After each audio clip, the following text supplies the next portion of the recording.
A warning. This episode may upset some listeners.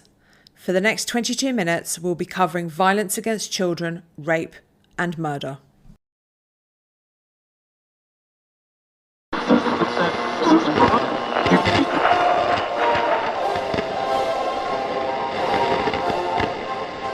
Good morning, Warsaw. Today is Saturday, 5th of August. It will be sunny all day with highs of 16 degrees Celsius. That's 60 degrees Fahrenheit for our American listeners. Sunrise will be at 5:18 a.m. and sunset at 8:37 p.m. We are on the 5th day of the Warsaw Uprising. Today is one of the most horrific days of the Warsaw Uprising, and we will find out more. Thank you for that, Philippe. Yes, we are going to find out more about the horrific tragedies that take place today. Before we do that, we're going to cover a couple of other things. So we're going to start with Clare and we're going to go into airdrops because there are airdrops on this day. Clare, tell us a little bit more about that. That's right. There are more airdrops from the 5th and actually from that point onwards, not every evening, but they sent some on the 5th and there are later ones. And although they're not quite so devastating for the air crews, the losses are still extraordinarily high. Some are shot down even over German-held territory while they're still en route to Warsaw. And if any had any damaged instruments or any malfunctions on their aircraft and they diverted to Soviet-controlled airspace, they found they had to dodge flak from their own ally, the Soviet anti-aircraft guns.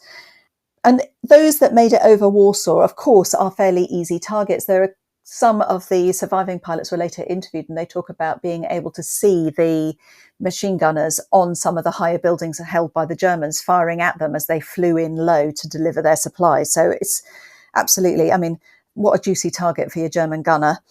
But they're sending in Liberators and Halifaxes. They've got auxiliary fuel tanks, but they've been modified to take as much equipment in these containers, and they had soft packages as well. And they do drop down to the targets outlined by the resistance on the ground. And then a number of them, they do. Some of them just about limp back to Italy. What do they say on fuel fumes, 3 engines and a prayer? It's that sort of a thing. Most of them are hit to some degree. And in the end, Whitehall just cancels further flights. This is not sustainable. They think it's more propping up Polish honour than actually giving significant amount of aid to the resistance on the ground. Some of the Polish crews refuse to accept that. There's a lot of protest. Some of them actually write to the Queen to demand that they are allowed to continue, to ask for her support to be allowed to continue their flights. And some of them do continue to fly or resume flying voluntarily, but again, with huge casualty numbers. But there are some supplies of weapons and ammunition coming in from the skies. But that's not the only thing that's successful today, is it? There are other positive things that are happening. There are some successes on the ground as well with the insurgents. So they are now moving into the ruins, really, of what used to be the Warsaw Ghetto. And in that space, there is a concentration camp, a small one, the Gęsiówka camp. It was a former military prison for the Polish army. And being held there are various prisoners, largely from Auschwitz, who've been brought into Warsaw before the uprising, essentially to clear the ruins of the ghetto to make that a usable space for the Germans. And so the Home Army manages to release these prisoners. There's about 350 of them, all Jewish citizens, and they're mainly from Holland, Greece and Hungary. And 130 of them are strong enough to pick up arms and take their part fighting alongside the resistance fighters and the Home Army. This is a great boon for them. They don't have weapons, but they have more man force, which is excellent. But it also shows something quite interesting. And now you have Dutch, Greek and Hungarians fighting alongside the Poles in the Home Army. And it is actually it's something that's not often talked about, is just how international the defence was, or the resistance fight back was inside Warsaw in 1944. So you have fighters from 15 different nations, and that includes quite a number of Italian deserters, but also a number of escaped prisoners of war who had been trying to get out. And they come from France and even the Soviet Union as well.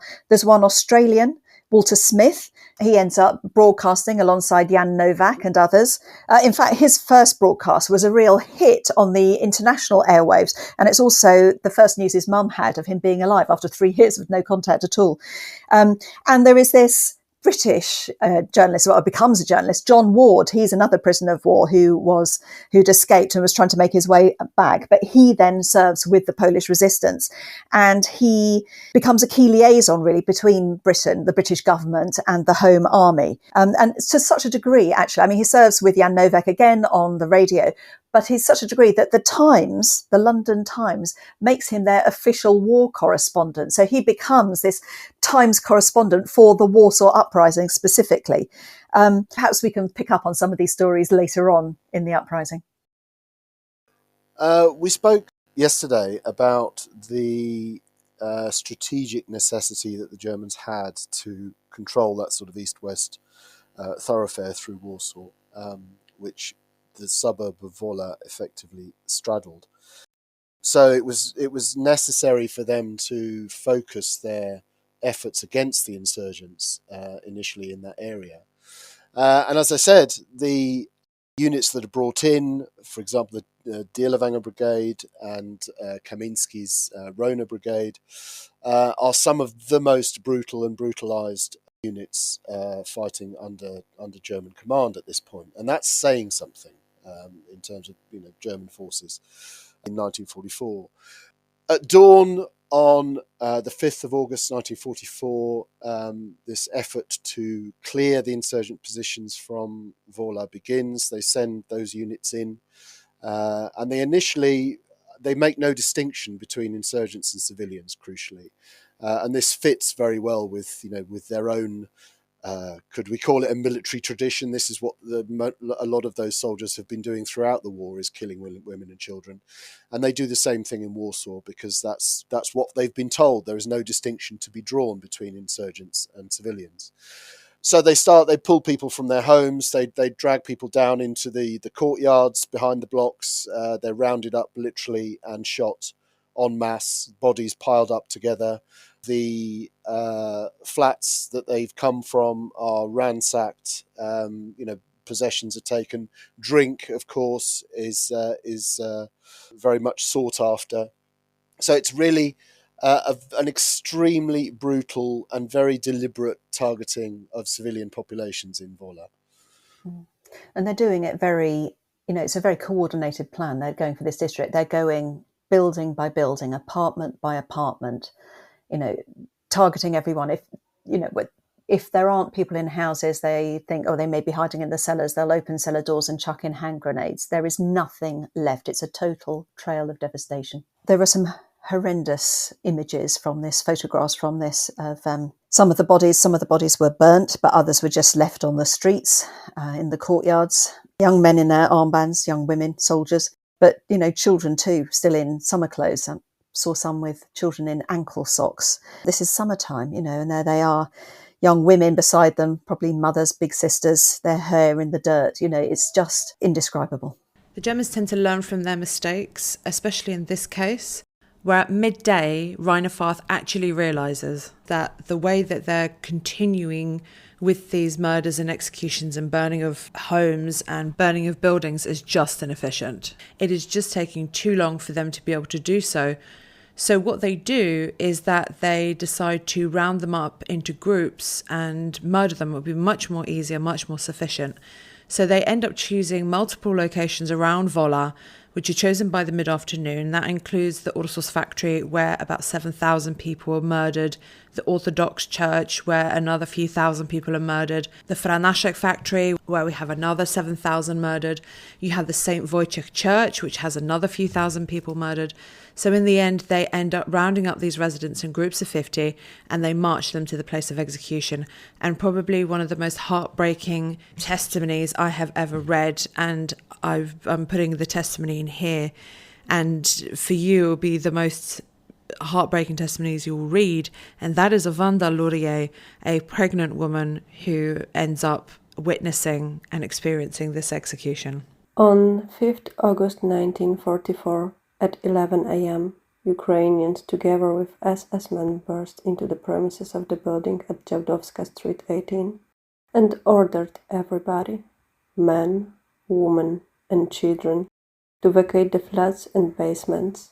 I was the last to leave with my children, Wiesław aged 11, Ludmila aged 6, and Lech, 3.5 years old.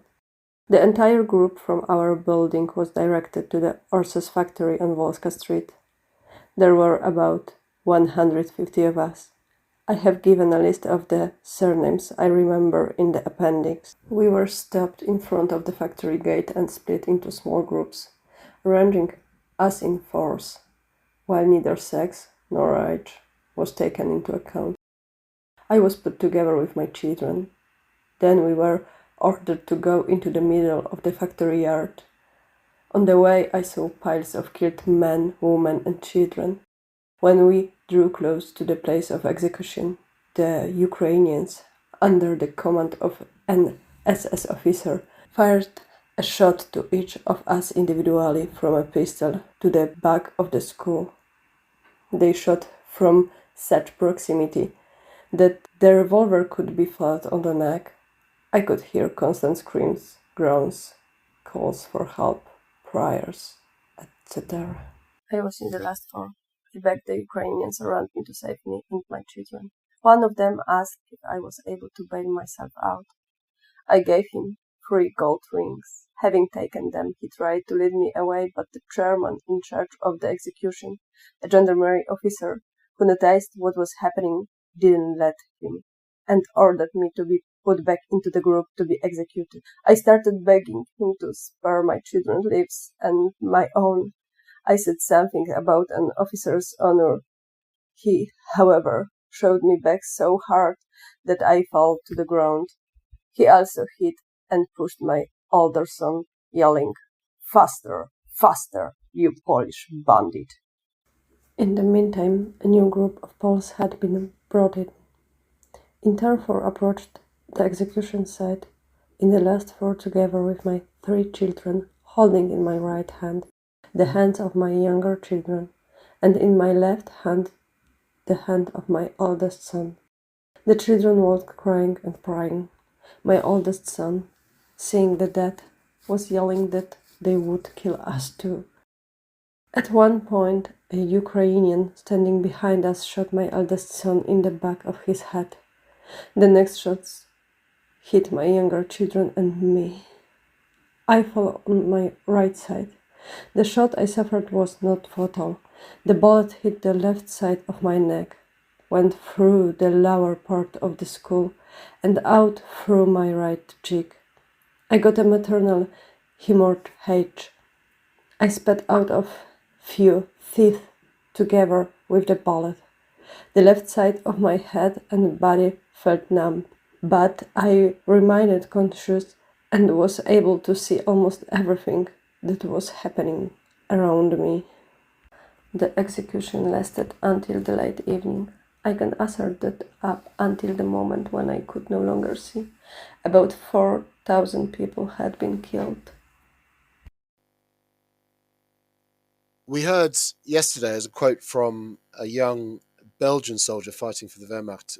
His name was Matthias Schenk, and he gave another account, the actions carried out by the Dirlewanger Brigade when they went into a children's home in Wola. And it was instructive and indicative of the sheer brutality of the operation there. Here it is. We blew up the doors. I think of the school. Children were standing in the hall and on the stairs. Lots of children, all with their small hands up. We looked at him for a few moments until Dirlewanger ran in. He ordered to kill them all. They shot them, and then they were walking over their bodies and breaking their little heads with rifle butts. Blood streamed down the stairs. There is a memorial plaque in that place stating that 350 children were killed. I think there were many more, maybe 500. That is one of the most horrific things I've ever heard of, having a direct witness to Dirlewanger's crimes, someone who was there up and close. But Roger, there's more to it than that. These aren't the only people that are being targeted, not just the inhabitants and children in orphanages, but also hospitals are being targeted. Nobody is safe, are they? Absolutely, everybody is targeted, and as you can see from that earlier quote, you can see that children's homes, hospitals particularly, are targeted. There's a number of examples where the Germans basically run through hospital wards from floor to floor, methodically, shooting the patients in their beds, targeting the staff, of course, as well, and literally killing everyone within reach. I mean, it's utterly astonishing sort of bloodlust that characterizes this action. We have a quote here from Maria and Constantia Surin, who were in the Lazarus Hospital and experienced these horrific crimes. At around 6 p.m., we heard the loud shouts and calls of German soldiers by the windows. They had dismounted from their tanks and were milling around Wolska Street. Soon they started pounding on the hospital door.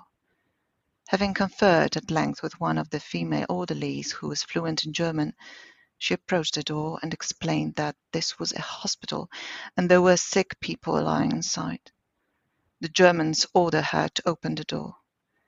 When she did so, a shot was fired which tore through her chest.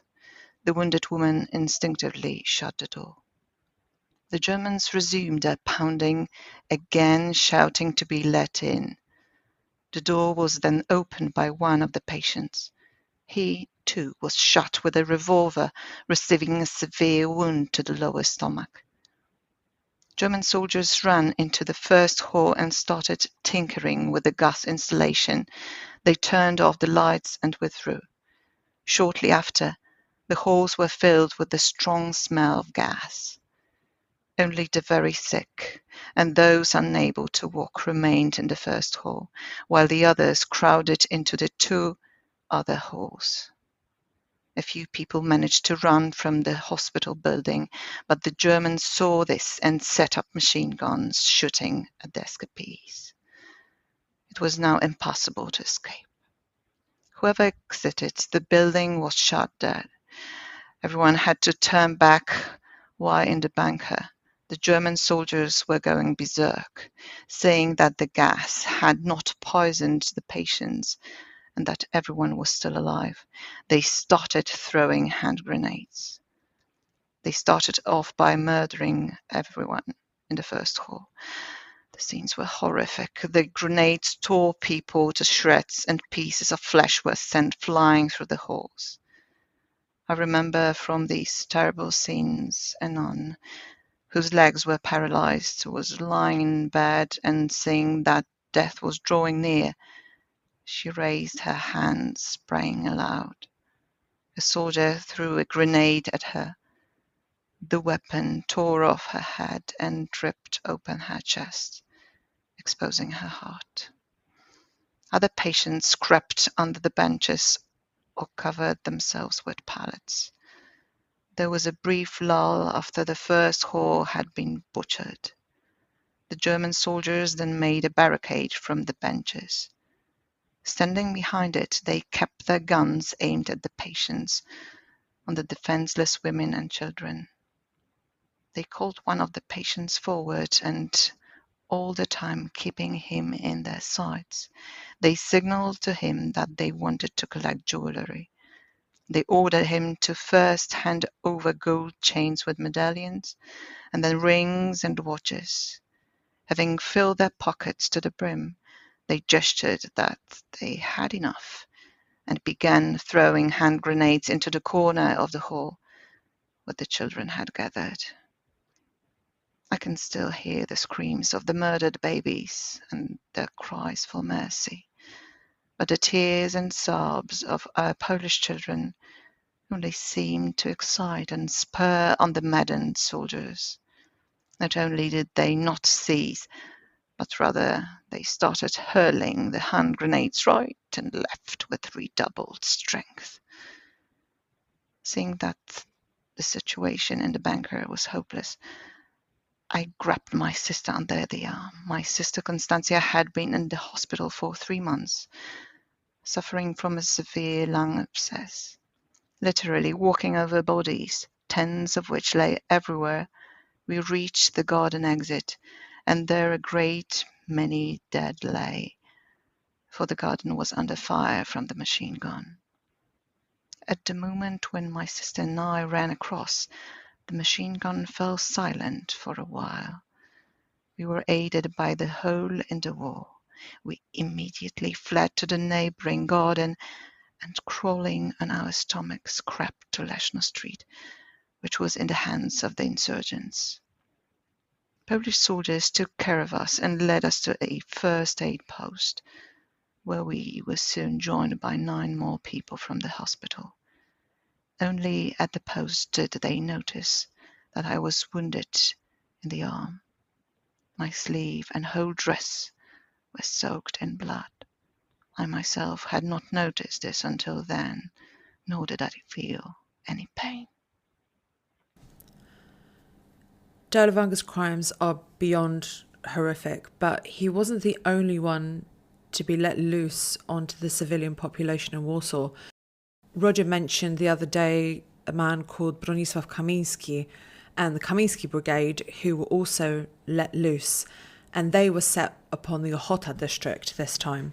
Both of these units committed horrific and bestial crimes, but the Kamiński Brigade, there was about 1,700 troops. They were young, unmarried men, and they were dressed in a mix of uniform. They were never the same, and they had white armbands that were hand-sewn with the unit name or the unit symbol. They lacked in ammo, they lacked in tactical training, they were single, sex-starved, scruffy animals who were ready to rape, loot and murder innocent people. This battalion particularly concentrated on drinking, raping and murdering, specifically in just one area, unlike Derlevanga's brigade, who did drink, rape and murder, but they advanced to other districts within Warsaw, so they moved along with the German army as they advanced, and then they would murder within the hospitals and civilian buildings. Stefan Łabędziński has a horrific testimony, and I'm going to read it for you. At around 7 or 8 a.m., I do not remember exactly, I left the building as a truck arrived with soldiers from the unit that had previously been stationed at the school. Upon my departure, I saw that a young woman around 19 years old had remained there. The soldiers stayed in the school for maybe 1 hour and then left. I immediately returned to the school, and on the second floor I saw the body of the young woman, the one who had stayed. Her clothes were torn at the front, while her body was cut open from the neck right down to her legs. I think this wound was caused by a bayonet, and I hid in the basement shortly afterwards. There was a piece of land in the Ochota district that was used as a farmer's market during the occupation. Kamiński's brigade cleared the houses in that area and then shoved all the civilians into this farmer's market, men, women, children, elderly.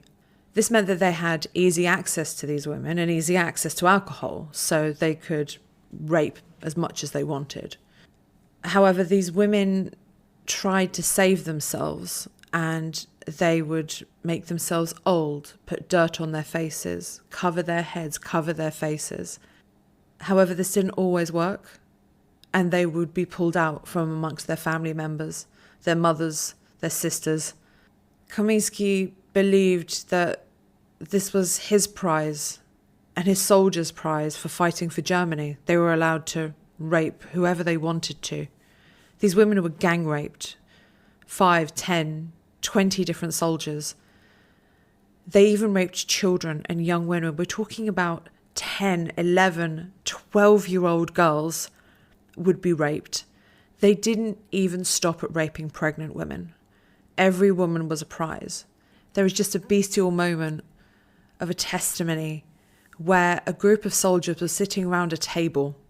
They were playing cards, and a young woman was on her hands and knees under this table, and she was holding in her stomach. And this is because they gutted her. She was desperately trying to stay alive. These crimes were just unimaginable, and for the people who witnessed them too. These are not men. These are not human beings. They are beasts in human form. Thank you very much for listening to this episode. For some of you, it may have been a very hard listen, and we apologise for that, but we have decided to not mask any of the atrocities that did happen in the Warsaw Uprising, and we're here to tell the truth about what these people suffered through. Tomorrow's episode will not also be an easy one, so please join us so you can learn a little bit more about the people and about the Warsaw Uprising.